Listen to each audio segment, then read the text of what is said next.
Hi, it's Kari, and I want to give you a stenciling tip. We're here at my client's house, and we're going to do a really beautiful royal design stencil on this wall. I heard some of you have never stenciled before, so I wanted to give you a little tip of how to approach a wall. I've measured the wall. It's 12 feet 10 inches. So my center is 6 feet 5 inches. So from the edge of the wall, and I don't have my really stiff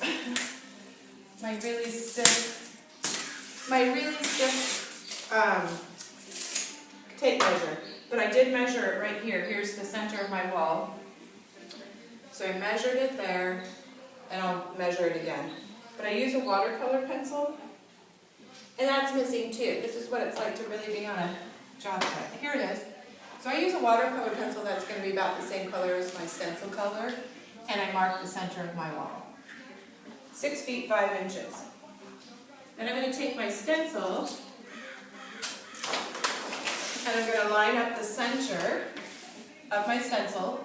I'm going to start my stencil low because of the angle of the ceiling.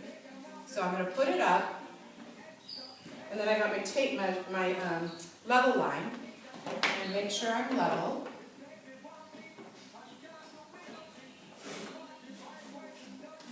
Hello.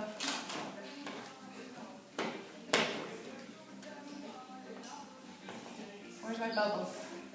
Here we go. Wow. Sorry, this takes a minute. Okay, this is really awkward because that's level. So don't trip. But I'm in the center. Actually, I'm going to move it over a little.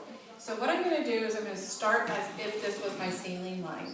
Then I'm going to have to patch in that area because I'm going to take it square across, and then there's going to be a little thick area there that I have to do that. I worry about that at the end. And I'll go over this with you a little bit later when we're more stenciled.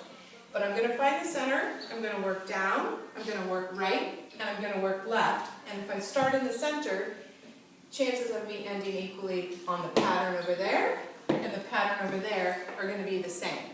So that's how you approach it. There's a slant here. It makes it a little bit more interesting, but don't be scared. You can do it. Okay? So we'll be back.